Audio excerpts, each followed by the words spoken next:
The funeral home called first. Before the police, before the family, before anyone had reported a death.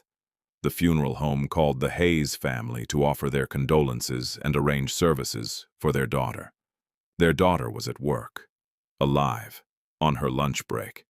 Claire Hayes was 26, healthy, sitting at her desk when her mother called in tears asking if she was okay. Claire didn't understand the question. Her mother explained. A funeral home across town had just called the house, by name, expressing sympathy for Claire's passing and asking when the family wanted to come in. Claire called the funeral home herself. The director was confused. He had a death certificate. He had an intake form. He had her name, her birth date, her address, all correct. The paperwork had been delivered that morning by a man claiming to be her husband. Claire wasn't married. She called the police. They pulled the documents. The death certificate was forged, but expertly. The kind of forgery that requires access to real medical record templates and a signature stamp from a licensed physician. Whoever did this had resources and a reason. Here's the twist.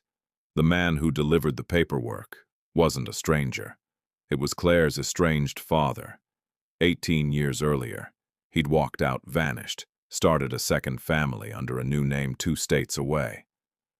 But there was a problem. A life insurance policy he'd taken out on Claire when she was a baby. One he'd never stopped paying, quietly, for 2 decades. A policy worth $400,000 that he'd kept current as his own secret retirement plan. To collect it, Claire had to be dead, so he tried to make her dead on paper before she ever knew he'd come back. The forged physician's signature traced to a clinic where he worked as a records clerk.